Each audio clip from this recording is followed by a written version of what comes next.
de femme à femme. Bonjour, je suis Hélène. Tous les mardis, je vous invite à découvrir en toute simplicité les instants de vie d'une femme qui pourrait changer la vôtre. Ces témoignages ne vous laisseront pas indifférents. Bonjour à tous, belle semaine. Je reçois aujourd'hui une jeune femme qui est posée, un brin timide, qui est venue vers moi et j'en suis heureuse. Vous comprendrez ou je vous expliquerai si vous êtes sage pourquoi. Bonjour Régine. Bonjour Hélène. Alors, j'ai parlé de timide, mais c'est juste une impression. Peut-être que Régine n'est pas timide. Un peu quand même. Un peu quand même. Merci en tout cas d'avoir osé venir vers moi.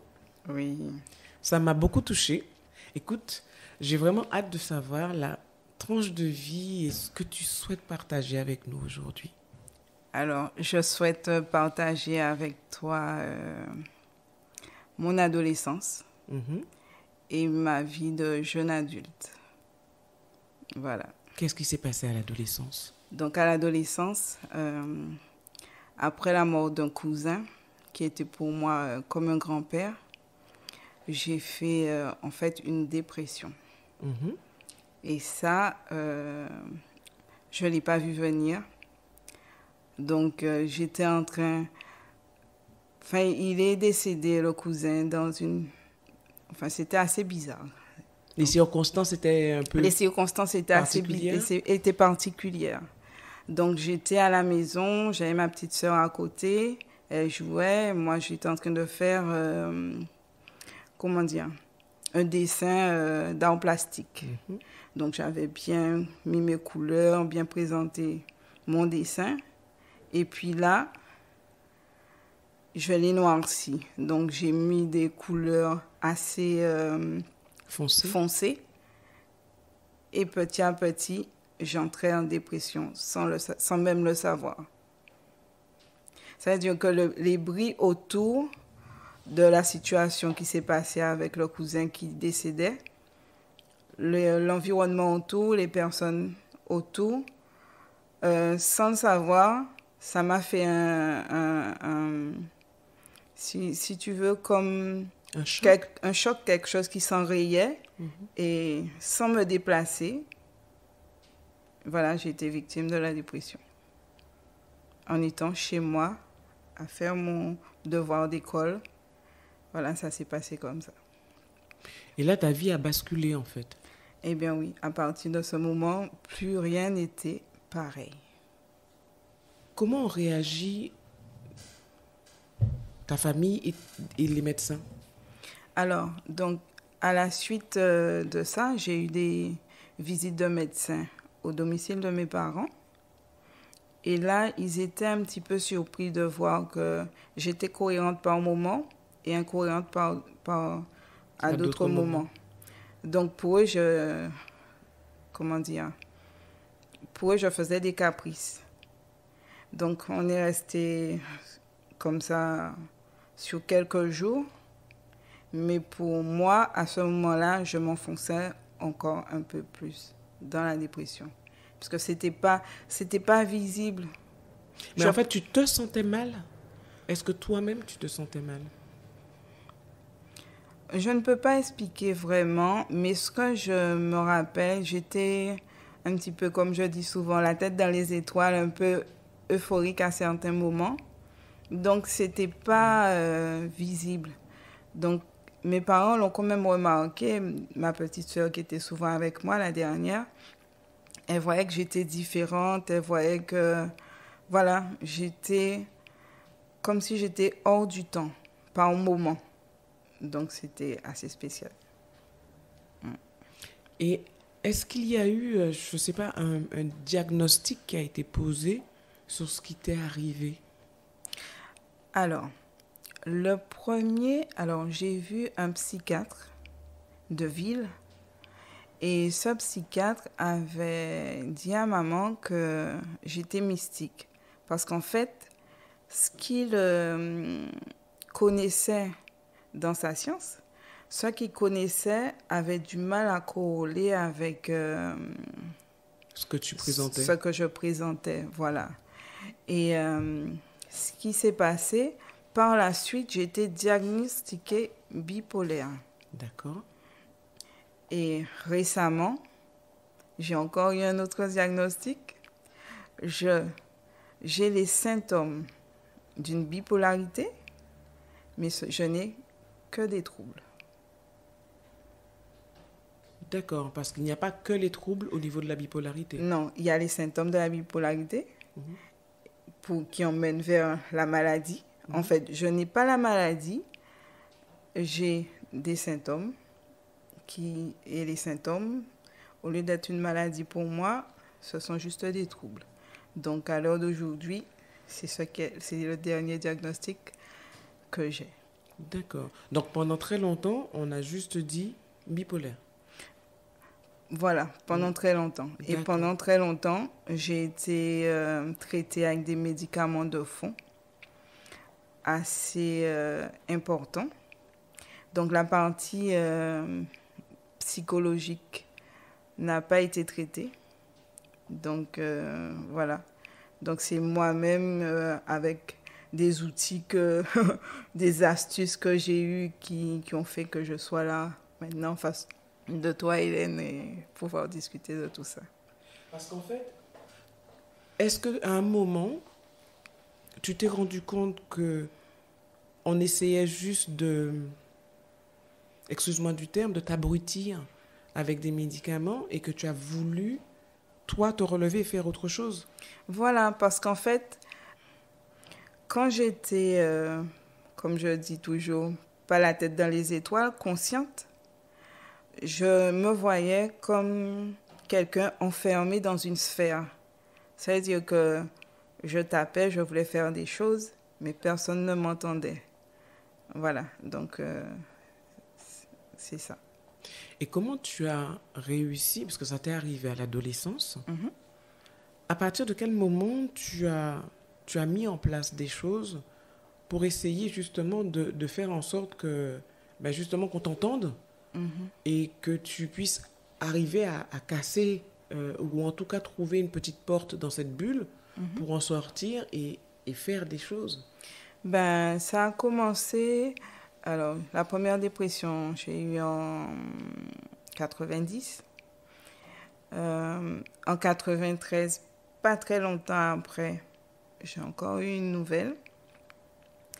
Et là, comme maman me disait qu'elle ne sera pas là tout le temps, donc il fallait que je me bouge, que je me mette à niveau scolairement, que je me mette à niveau dans tout. Parce que pour moi, c'était comme des remises à zéro. À chaque fois que la dépression se présentait, il fallait tout redécouvrir, tout rebalayer, tout en fait se remettre en équilibre. Mais tu suivais pas un cursus normal scolairement? Oui, et il a été très, très impacté. Notamment au collège. Donc au collège, j'étais souvent à la vie scolaire avec le CPE ou la CPE. Voilà, donc c'était un peu compliqué. Comme je dis, je n'ai pas connu les années collège comme tout un chacun. Ouais. Voilà, malheureusement. Et à la fin du collège, tu as pu poursuivre ta scolarité? Donc, à la fin du collège, maman a dû batailler avec le professeur principal, que je ne sois pas en vie active, mais que je poursuive ma scolarité. Donc, j'ai été en lycée professionnel. Et lycée professionnel, j'ai quand même eu les diplômes CAP et BEP. Voilà. Et malheureusement, patatras, quand les autres, mes frères et sœurs, se préparaient pour les grandes vacances, c'est là que la deuxième crise est arrivée. Est-ce qu'il y a toujours un événement qui provoque la crise? Moi, ce que j'avais constaté, c'était une grosse fatigue. Peut-être la fatigue Des examens? Après, voilà, fatigue des examens, les révisions et tout ça, voilà. Pour celle-là, c'est que comme ça que je peux l'expliquer. Et pareil, la réponse a été une réponse médicamenteuse? Ben oui, ben oui. Donc, comme je disais, mes nuits et mes journées s'entremêlaient. Ça veut dire que je pouvais dormir pendant des heures. Voilà. Est-ce que tu as un jour eu envie d'arrêter les médicaments? À cette époque, Oui. pour moi, en fait, je n'ai pas pensé à arrêter les médicaments, puisque ce qui m'avait été dit, c'est que je les prendrais à vie. Donc, ne pas les prendre, non, je n'y ai pas pensé. Mais est-ce que tu les as arrêtés un jour? Non. Non, jusqu'à Non. maintenant, tu continues. En fait, j'ai eu un sevrage, puisque ça faisait plus de 13 ans que je n'avais pas fait de rechute. Et après le sevrage, j'ai eu une grande période de stress. Et malheureusement, je suis tombée en rechute. À cause du stress? À cause du stress, et voilà.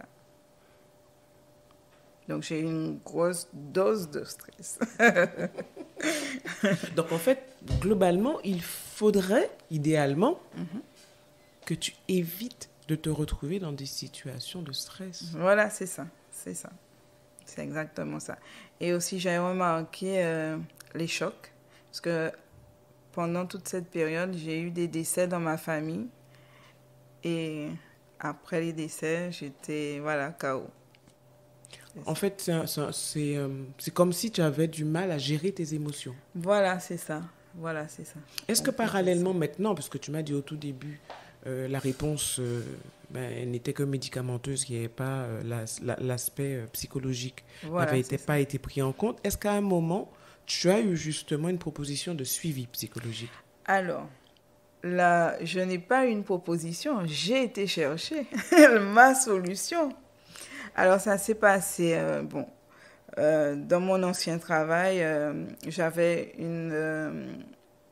des interrogations par rapport à, comment je peux dire ça? Enfin, ce que je vivais comme difficulté au travail à ce moment-là, je me suis dit non, il faut que je me donne les moyens, que je trouve quelqu'un pour m'aider. Et c'est à ce moment-là que j'ai trouvé un psychologue de ville, puisque j'étais suivie dans un centre médico-psychologique, mais je sentais qu'il me manquait quelque chose d'autre. Donc je me suis dirigée vers un psychologue de ville, et c'est là qu'il m'a montré des astuces. Nous avons travaillé sur l'estime de soi, la confiance en soi.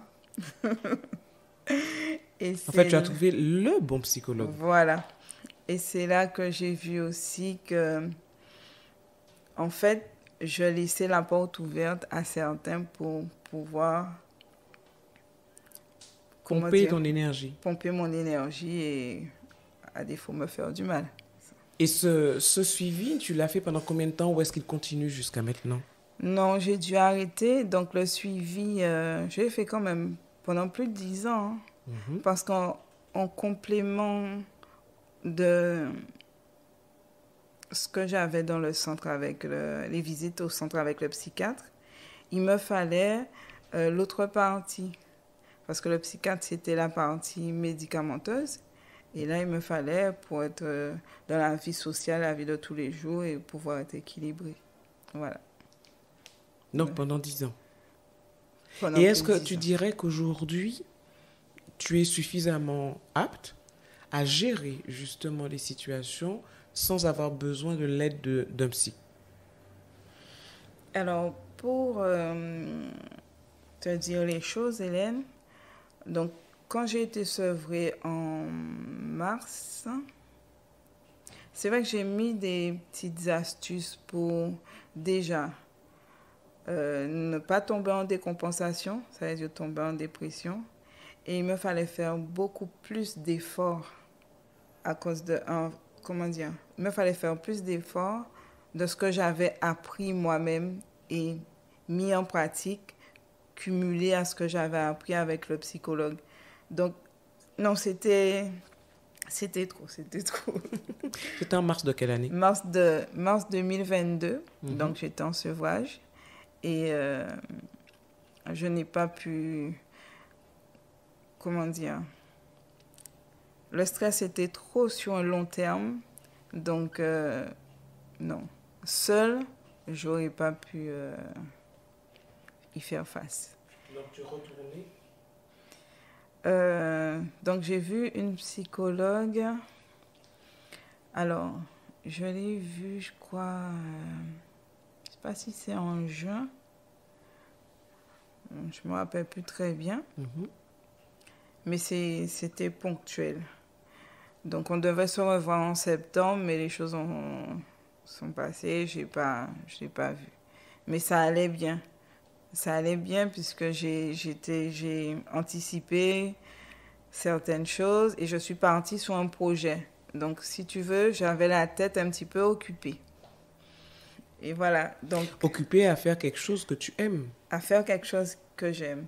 Donc, je pars sur ça pour te dire que j'avais remarqué avec le psychologue, en faisant si tu veux, en cumulant plusieurs activités, j'étais moins susceptible à décompenser.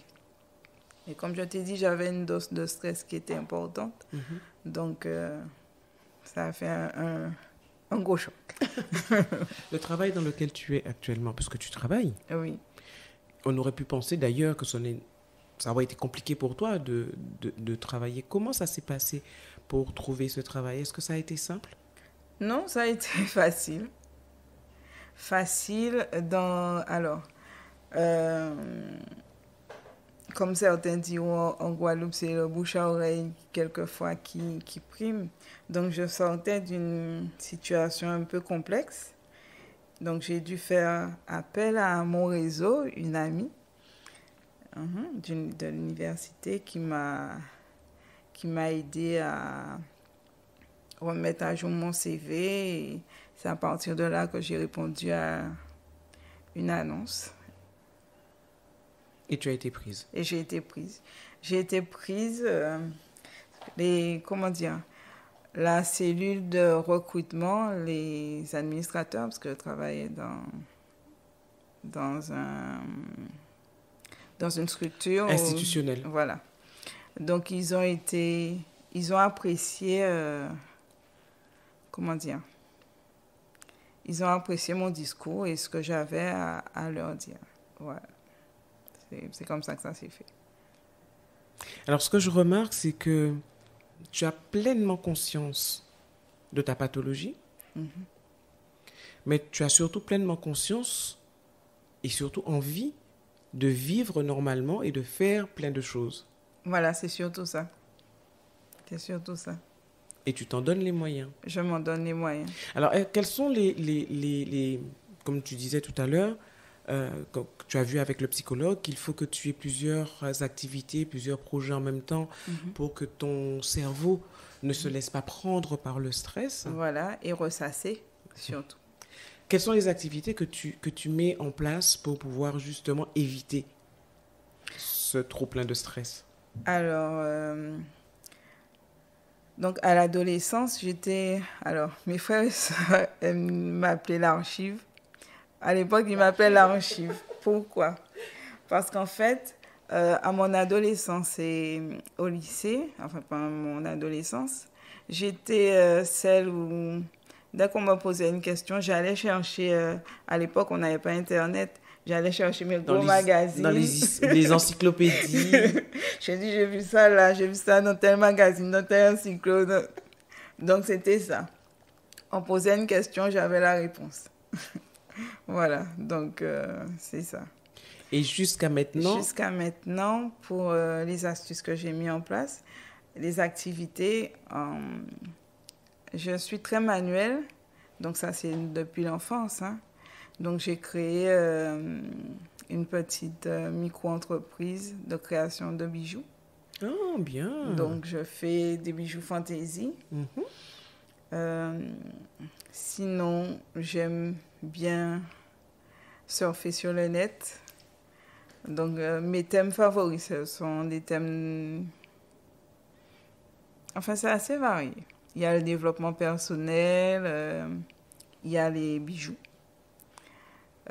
Qu'est-ce qu'il y a? Tout ce qui est création Tout ce qui est manuelle, création, en fait. manuel. Et puis, j'aime bien aussi les histoires sur les civilisations un peu perdues, antiques. Voilà. Tu passes ton temps à te cultiver, en fait. Voilà, c'est ça. C'est ça. Tu sais, on parle souvent des travers d'Internet, mais pour Oui. autant, Internet, c'est une bonne chose parce que ça te permet de t'évader Voilà, c'est ça. et de découvrir plein d'autres choses. Voilà, tout à fait. On n'a plus à se déplacer avec les gros, les gros manuels, Ni aller à la bibliothèque. ni aller à la bibliothèque. Voilà. Non, mais ça, c'est génial, c'est Oui, génial. oui. Et donc, euh, pour le travail,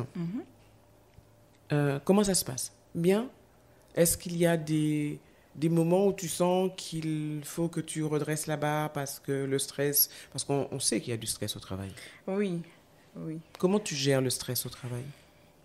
Ben, je me mets à 100% sur mes tâches. Au moment des grosses périodes de stress, je me mets à 100% dans ce que je fais puisque j'aime ce que je fais. Donc, j'oublie s'il y avait autour de l'animosité et tout, mais après, je suis très vite rattrapée par mon environnement. Mais tu as appris au fur et à mesure justement à ne pas te laisser vampiriser par cet environnement. Oui, oui. Alors j'ai une question pour toi. Est-ce que par rapport à ta pathologie, Oui. tu relèves de la RQTH?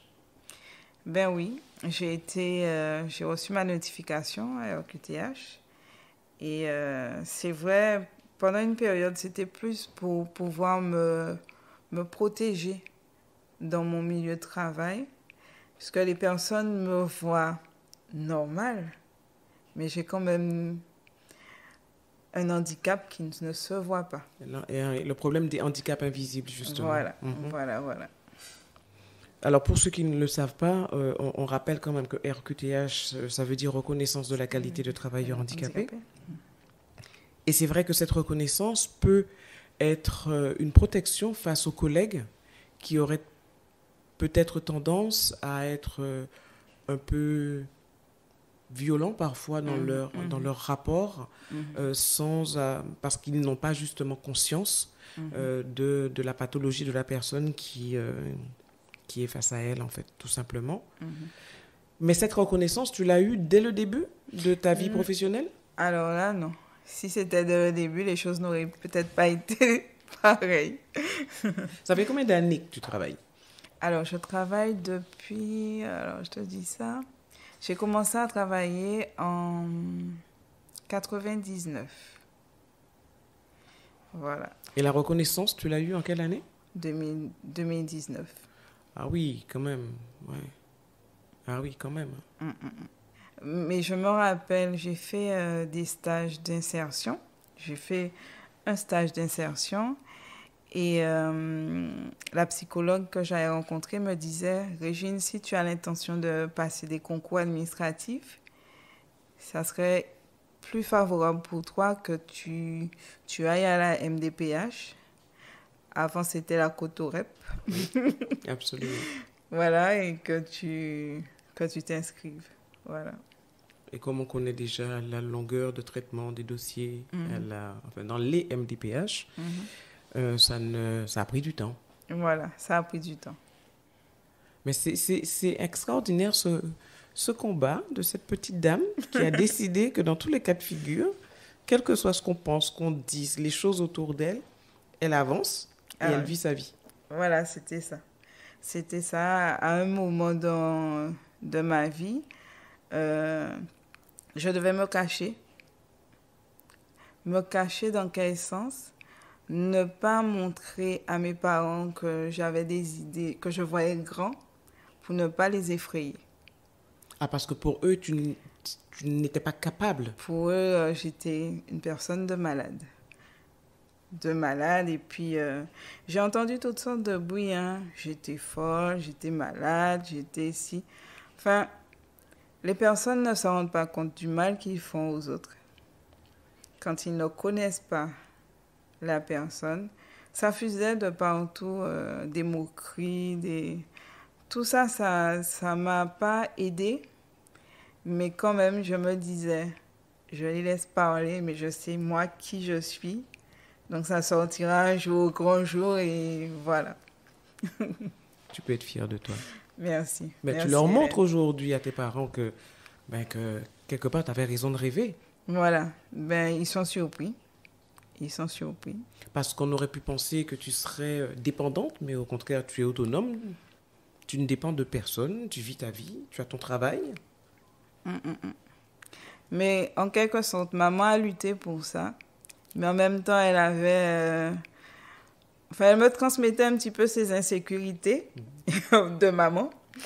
Et voilà, mais les choses ont tourné et puis voilà. Est-ce que tu as eu envie, ou est-ce que tu as eu l'occasion, de rencontrer des personnes qui présentent la même pathologie que toi? J'en ai rencontré, mais comment dire, eux, c'était un petit peu plus sévère. Voilà, mais des troubles légers, non, je n'ai pas rencontré des masses. Qu'est-ce que tu aurais envie de dire à une femme qui présente des troubles de bipolarité, puisqu'au départ on parle de bipolarité? Qu'est-ce que tu aurais envie de dire à une personne qui présente des troubles de bipolarité sur la façon d'être et la façon de le vivre? Je ne sais pas d'ailleurs si tu peux dire quelque chose par rapport à ça. Moi, je dirais à cette personne, si elle a des talents, de cultiver ce talent-là. De sortir du lot, de se mettre là où on ne l'attend pas et de vivre pour elle. Voilà, c'est ce que je dirais à cette personne. Toutes les choses qu'elle a envie, qu'elle peut faire à son niveau, de les vivre pleinement. Et qu'est-ce que tu dirais aux parents de personnes ou d'enfants? Parce que l'adolescence, comme tu disais, cette image est très très forte, l'image où tu étais dans ta bulle et que tu avais l'impression que tu frappais mais que personne ne t'entendait. Qu'est-ce que tu dirais aux parents d'enfants qui sont atteints de cette pathologie? Qu'il faudrait être autour, encadrer les enfants et puis ne pas les mettre à l'écart. Ne pas les mettre à l'écart et ne pas les... Comment dire? Leur montrer vraiment qu'ils sont différents. Leur montrer qu'ils sont simplement des êtres humains. Au même titre que quelqu'un dit de normal. Voilà. Accepter leur différence. Accepter leur différence, voilà, tout à fait. Comment ça se passe aujourd'hui avec tes frères et sœurs? Ah là là, ils me couvrent. Ils me couvrent. Petit comme grand, ils me couvrent. Voilà. Mais c'est une belle relation aujourd'hui. Oui, parce que pendant des années, ils ont été... voilà, ils étaient au devant de la scène. Ils me voyaient en train de déambuler et puis ça les touchait vraiment. Donc aujourd'hui, on a fait... comment dire? Maintenant, on peut faire des groupes WhatsApp. Donc, on a un groupe de famille et voilà, donc on s'échange. Ils veulent savoir comment je suis, si je me sens bien, Alors, comme dirait ma tante, si je mange bien, si je dors bien. Non, ils me couvrent beaucoup et j'apprécie vraiment. D'être bien entouré. Oui. Donc, pour les parents des personnes avec cette pathologie, il faudrait vraiment qu'ils soient vraiment autour de leur progéniture, de leurs parents, parce qu'on en a besoin. C'est vrai qu'avec la maladie, on peut être dans deux mondes, mais on a besoin du monde autour, de notre famille, de notre entourage. Voilà. J'ai une dernière question pour toi, Régine. Oui. Est-ce que tu es heureuse? Oui. Je suis heureuse de vivre. Voilà. Ah, ça, c'est la plus belle des phrases. Et je te souhaite de continuer de l'être vraiment. Tu es extraordinaire. Merci, Hélène. Merci d'être venu à moi. Merci. Ça me touche d'autant plus maintenant que je connais encore ton histoire. Bon, je suis vraiment très touchée. Merci. Je te souhaite plein de bonnes choses. Merci. À bientôt. Également. À bientôt.